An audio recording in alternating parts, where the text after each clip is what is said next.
थमने का नाम नहीं ले रही है कोरोना वायरस की रफ्तार। रोजाना बड़ी संख्या में हिंदुस्तान के अंदर लोग हो रहे हैं कोरोना के शिकार।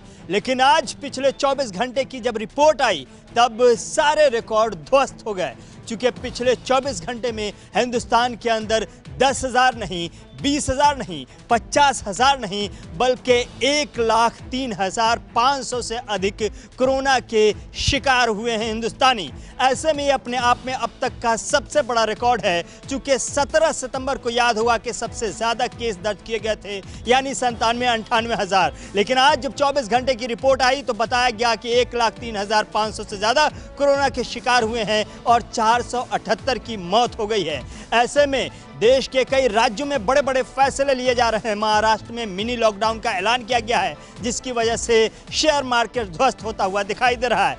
दीगर राज्यों में भी बड़े बड़े फैसले लिए जा रहे हैं। लेकिन पूरे देश की बात करें तो कोरोना वायरस की रफ्तार बहुत तेज होती हुई दिखाई दे रही है, और इसके पीछे सिर्फ और सिर्फ हमारी और आपकी लापरवाही है। वैक्सीनेशन का अमल तेज हो चुका है और अभी जो खबर मिल पा रही है 7 करोड़ से ज़्यादा वैक्सीनेशन सेंटर देश भर में चल रहे हैं। लेकिन कब ये रफ्तार थमेगी कोरोना की और कब इस पर काबू पाया जाएगा, ये फिलहाल कहना मुश्किल लगता है।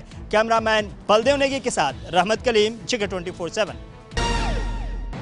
वो साल 2016 था जब भारत और फ्रांस के बीच 36 लड़ाकू विमान राफेल खरीदने की डील हुई थी। इसमें से 1 दर्जन लड़ाकू विमान भारत को मिल चुके हैं। बकाया की डिलीवरी 2022 में होनी है। जब भारत सरकार ने फ्रांस के साथ ये डील की थी तब इस पर राजनीति काफ़ी गर्मा गई थी और कांग्रेस ने इस पर भ्रष्टाचार के आरोप लगाए थे। मामला सुप्रीम कोर्ट पहुंचा था। हालांकि सुप्रीम कोर्ट से क्लीन चिट मिली थी सरकार को। लेकिन अब फ्रांस के एक पब्लिकेशन ने एक आर्टिकल छापा है और जिसमें ये खुलासा किया है कि दसॉल्ट ने लड़ाकू विमान बेचने के एवज में एक भारतीय बिचौलिए को करोड़ों रुपये की रिश्वत दी है। इसके बाद एक बार फिर से ये मामला अब तूल पकड़ता जा रहा है और इसका खुलासा हुआ है जब दसॉल्ट के अकाउंट्स का ऑडिट किया एंटी करप्शन फ्रांस की एजेंसी ने, तो ये पता चला कि गिफ्ट टू क्लाइंट के नाम से करोड़ों रुपया भारत में भेजा गया है। हालांकि दसॉल्ट ने इस पे सफाई अभी नहीं दी है और ये कहा है कि ये पैसा 50 लड़ाकू राफेल बनाने के मॉडल के लिए भेजा गया है, लेकिन ऐसा कोई भी मॉडल तैयार नहीं किया गया है। तो सवाल यही है, क्या ये खुलासा होने के बाद फ्रांस और भारत के बीच एक बार कड़वाहट फिर से पैदा होगी या इस डील पर कुछ असर पड़ेगा? हालांकि दसॉल्ट जो ये राफेल विमान बनाती है उसने साफ कर दिया है कि ऐसा कोई भी घोटाला नहीं है, लेकिन पब्लिकेशन ने अपने आर्टिकल में पूरी डिटेल छापी है और ये कहा है कि जिस कंपनी को ये भारत के अंदर जो कंपनी को ये डील दी गई थी उसका पहले से अगस्ता वेस्टलैंड में नाम शामिल है। तो ऐसे में सवाल यही है, क्या एक बार विपक्ष फिर से सरकार पर हावी होगा? हैदर अली, जिगर 24/7 न्यूज़। मुंबई समेत पूरे महाराष्ट्र में जिस तरह से कोरोना का कहर अब भी जारी है, तो कहीं ना कहीं मौजूदा सरकार के लिए अब चुनौतियां और भी बढ़ते जा रही हैं। जहां एक तरफ सरकार ने इस बात का ऐलान किया है कि पूरे महाराष्ट्र में वीकेंड लॉकडाउन किया जाएगा, तो वहीं दूसरी ओर लगातार हफ्ते के 5 दिन जो लोग घरों से बाहर निकलेंगे उनके लिए भी अब चुनौती बड़ी है, क्योंकि अगर वो सोशल डिस्टेंसिंग और मास्क लगाने का पालन नहीं करते हैं तो जो लगातार आंकड़ों में इजाफा देखने को मिल रहा है, खासतौर से पूरे महाराष्ट्र में जो पिछले 24 घंटे में 57,074 मामले सामने आए, जिसमें से अकेले मुंबई में 11,000 से ज़्यादा मामले रिकॉर्ड किए गए हैं। इन मामलों में इजाफा हो सकता है, लेकिन देखना है कि जिस तरह से सरकार ने शुरुआती दौर में अब वीकेंड लॉकडाउन की घोषणा की है, इसके चलते आंकड़ों में कितना कमी आती है। अगर कमी नहीं आई तो सरकार को इन आंकड़ों को रोकने के लिए आने वाले दिनों में और भी कड़े और चुनौतीपूर्ण कदम उठाने पड़ सकते हैं। कैमरामैन कदम के साथ अशोक पांडे, JK 24/7 न्यूज़ के लिए, मुंबई। पंजाब की रोपड़ जेल में बंद उत्तर प्रदेश के माफिया बाहुबली मुख्तार अंसारी को यूपी लाने के लिए उत्तर प्रदेश पुलिस रवाना हो चुकी है।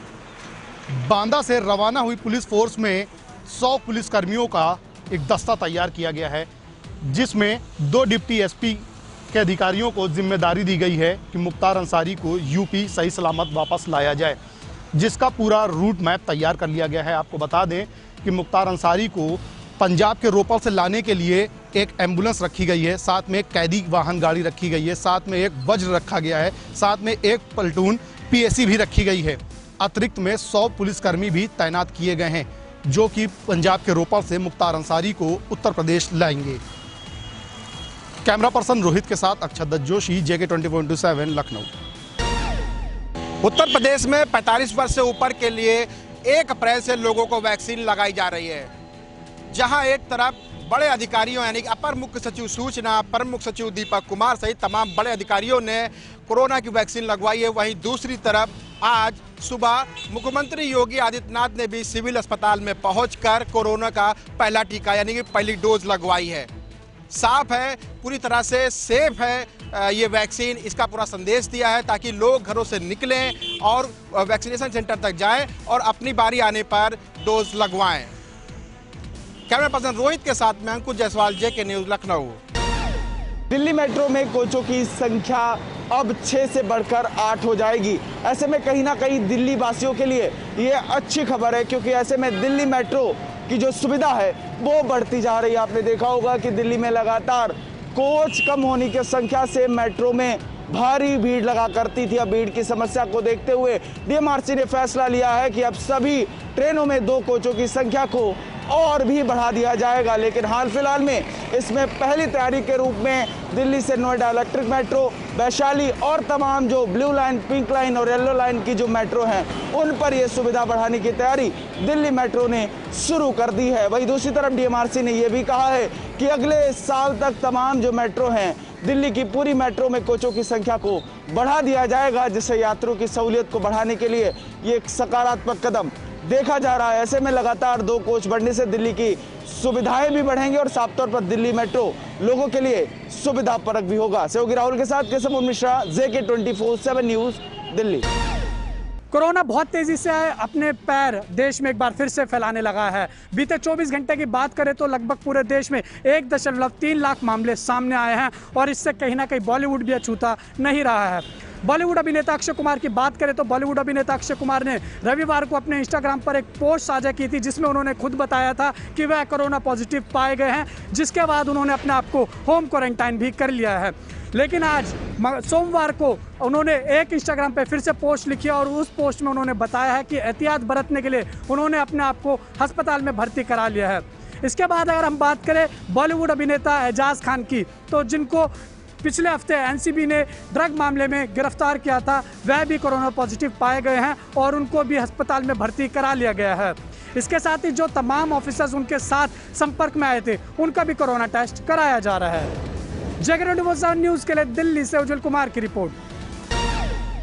3 कृषि कानूनों के खिलाफ लगातार किसान सड़कों पर हैं और 4 महीने बीत जाने के बावजूद भी किसानों के हौसले अभी गिरते हुए नजर नहीं आ रहे। संयुक्त किसान मोर्चा ने आज के दिन FCI के तमाम जो कार्यालय हैं उनको घेरने का ऐलान किया था और इसी कड़ी में किसानों ने अलग अलग जगहों पर जाकर FCI के कार्यालय को घेरने का काम किया है। आपको बता दूं कि FCI की तरफ से सरकार को एक चिट्ठी लिखी गई थी, जिसमें मांग की गई थी कि जो किसान का गेहूं होता है वो यदि नमी ज़्यादा होती है तो उसको ना खरीदें। इसी के विरोध में अब किसानों ने ये फैसला लिया था कि FCI के कार्यालयों में जाकर उनके खिलाफ प्रदर्शन किया जाएगा और ये चेताया जाएगा कि वो किसानों को सताने का काम ना करें।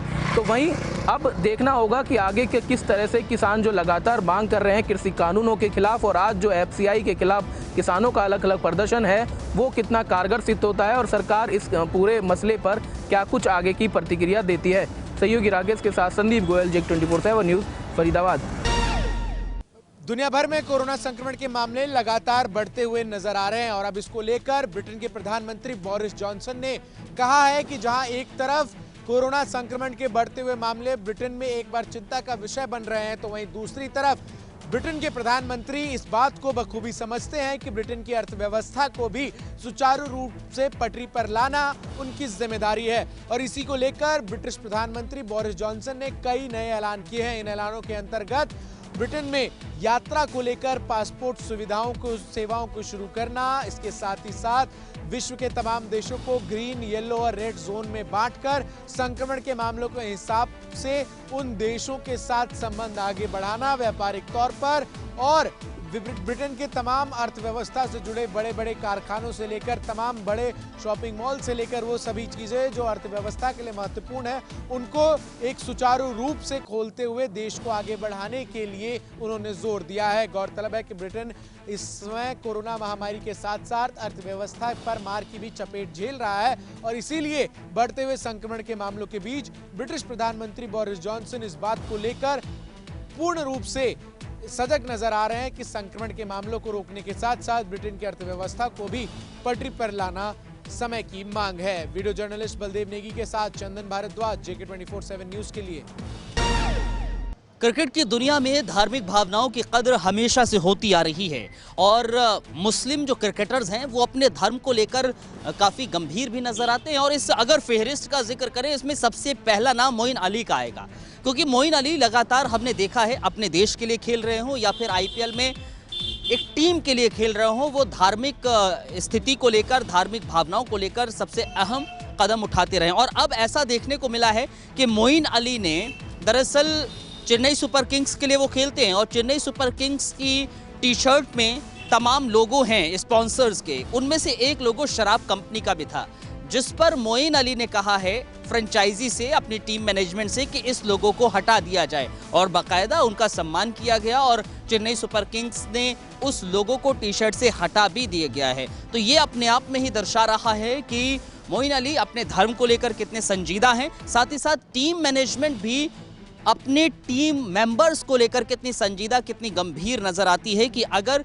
कोई चीज़ धार्मिक भावनाओं को ठेस पहुंचा रही है तो उसको खत्म किया जा सकता है। और ये जीता जागता उदाहरण चेन्नई सुपर किंग्स की जर्सी पर शराब के लोगों को हटाने का जुड़ा हुआ है। फिलहाल ये एक बेहतर कदम, अच्छा कदम माना जा रहा है चेन्नई सुपर किंग्स की ओर से। कैमरामैन बलदेव के साथ मैं अब्दुल नबी हसन, JK 24/7 न्यूज के लिए।